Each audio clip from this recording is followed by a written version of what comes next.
Hi guys, today I'm going to show you how to apply Waterslide decals to your Gundams. I've already worked on these just to show you what it's going to look like beforehand, but let's get started on the things you're going to need. So first we're going to need the X-Acto knife, some tweezers, for my use a paintbrush, toothpick, Q-tips, and some kind of decal solution. I am using Mark Setter and Mark Sol, and of course a cup of water. So let me explain how the manual shows you where to put decals. We will be working on the gun section. The numbers are labeled on the decal sheet and you match it up with what the manual says. The number in parentheses means it will be going on the opposite side or on the other side of the part you're working with. It's best shown between these images where the butt of the gun is facing in different directions, as an example. So this is the Waterslide decal sheet. Because of the light blue color, that's how you're able to immediately tell if it is Waterslide decals or not versus stickers or dry transfers. Now we just need to find where the decal we're going to be needing to apply, or to cut out with our X-Acto blade.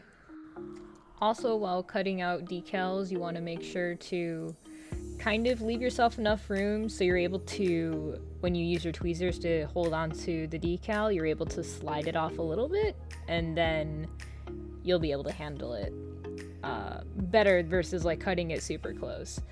Now, after cutting out our decals, we're going to place them in water to give them a chance to sit and soak to be able to slide them off.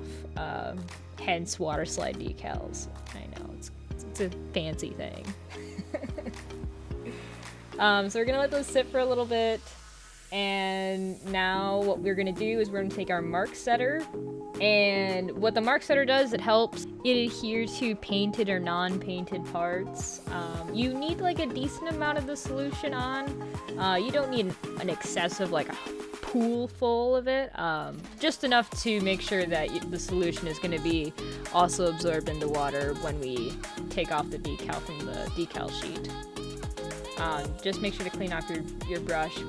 Well, if you're using a paintbrush like I have to, because it doesn't come with a brush with it. So we're going to check to see if these are going to be able to slide off the decal sheet, and the best thing to do is just kind of test it. If it moves, you're all set. So we're going to take these out. I placed mine on my finger to help get a better handle of it, and what we're going to do is take our toothpick and just gently move it off the decal sheet to slide it into place.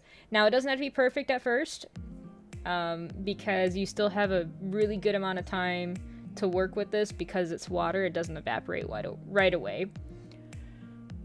We're going to do the same thing with the other one. This one I'm going to completely, on purpose, make sure it doesn't go in the spot where it's supposed to at first. So it's on its angle. Now what I'm going to do is I'm going to go back and slightly adjust, just recheck where it says it's supposed to be in the manual, move it into position, and try and line it up as best as I can to match the picture.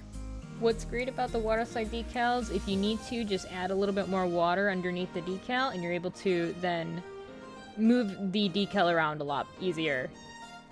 And if you need to make slight adjustments just to get it just right compared to what it looks like on the manual, take your time and make those slight adjustments. Now what we're going to do is take the Q-tip and slightly dab off the excess water / setting solution that's on the surface, and when you have majority of that water off, what we're going to do is we're going to roll the Q-tip to make sure that it takes out all those air bubbles underneath the decal to get a nice, really clean surface.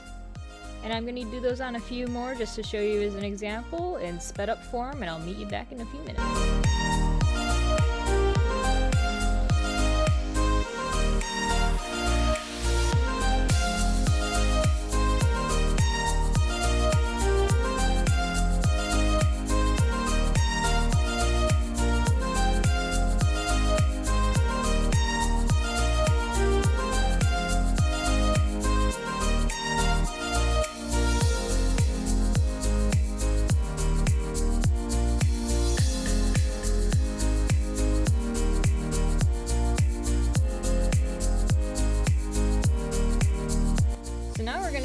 on to some of the bigger decals that can be quite difficult to apply, especially on this 2-level surface because the decal is a flat surface and it's trying to lay down flat when it is on 2 different levels, and it sometimes is a little difficult to get it to cooperate without it tearing to lay flat.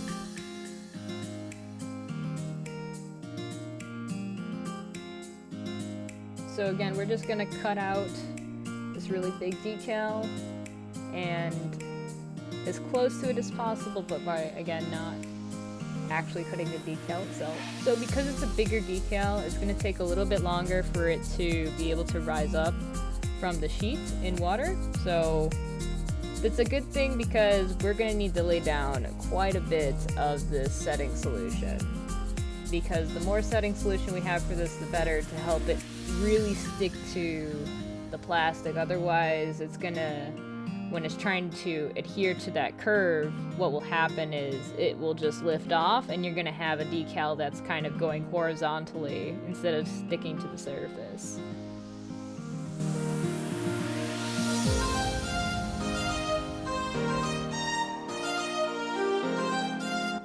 Alright, so I'm gonna check if it's ready now. It should be after letting it sit for a little bit. It started to move a little bit when I used the toothpick on it, so of course I dropped it. Klutzy me. So for this one, I tried to move it with the toothpick and it was moving, but because it was so big, it was too much of a point and I was afraid to rip it. So you'll see I'll switch over to using my finger because it was easier to get a better surface on it. And then I noticed that I accidentally left a little bit of the wording on there, so I'm gonna take my time to cut it off.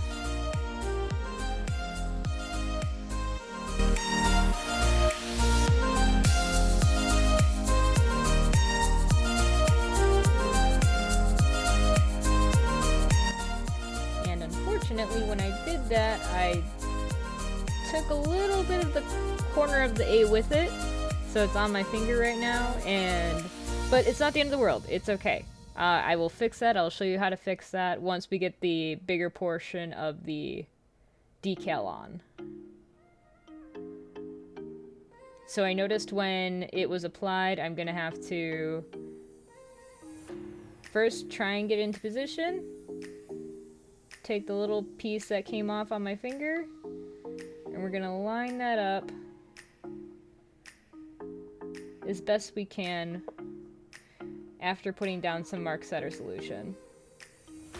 And really get that area nice and wet so the decal will have a good amount of water to slide around on.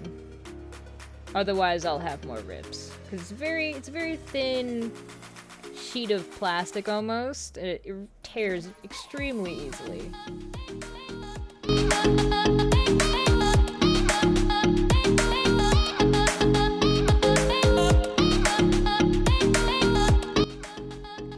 I'm going to take the solvent to help really concrete seal this down onto the plastic. And I haven't talked about this before, but I've been doing it on all of the other decals. Once the setting solution has dried up a little bit, what you want to do is then use the step 2, which is the solvent, and what that does is it helps melt the decal nice and clean to the surface. Like, it literally makes the edges that the decal would normally have and kind of smooths them out and makes them disappear, which is why they're better than stickers, because otherwise the stickers have that really harsh ridge and cutoff point where the sticker starts and where the plastic ends, and you can just see it so much easier on like painted kits. So that's why Waterslide decals are my favorite. It's either that or dry transfers, because dry transfers, you're literally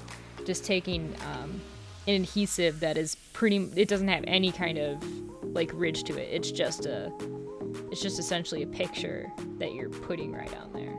So I'm trying to really soak up this area and see how I'm trying to get it in those corners to try and really convince it to adhere to the corners once it starts drying. I won't be able to see that now because it isn't drying yet, but the more solvent solution I have there that's underneath there, as long as there's no air bubbles, we don't want any air bubbles. We want to try and just get the solvent under there to help adhere it to the curve of that edge.